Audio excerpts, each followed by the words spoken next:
এখনো পর্যন্ত মুখ্যমন্ত্রী হিসেবে মমতা ব্যানার্জির ভূমিকা সেটাতে আপনারা সন্তুষ্ট, মানে তার বিভিন্ন রকমের না, এই ব্যাপারে কথাবার্তা? আমি কোনো মন্তব্য করব না। তবে উনি যেটা কালকে বলেছেন ওটা আমার ভালো লাগেনি। পরিবার চায় না বিচার, এটা কি? আমার মেয়ে চলে গেছে, আমি বিচার চাইবো না?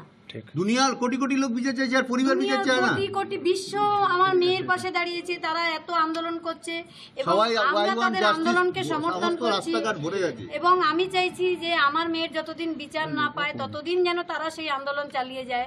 সেখানে উনি বলছেন পরিবার বিচার চায় না, এবং সে এটাও বলেছেন যে আন্দোলনকে জল জল মানে জল জল ঢেলে ঢেলে দেওয়া। আমার মনে হয় ওনার তো ছেলে মেয়ে নেই, তাই উনি সন্তান হারা বাবা মার যন্ত্রণাটা বুঝতে পারছেন না, তাই হয়তো উনি এই কথা বলছেন। কথা বলার মানসিকতা ওনার আসছে, এই ব্যাপারে আমরা আর কোনো মন্তব্য করবো না।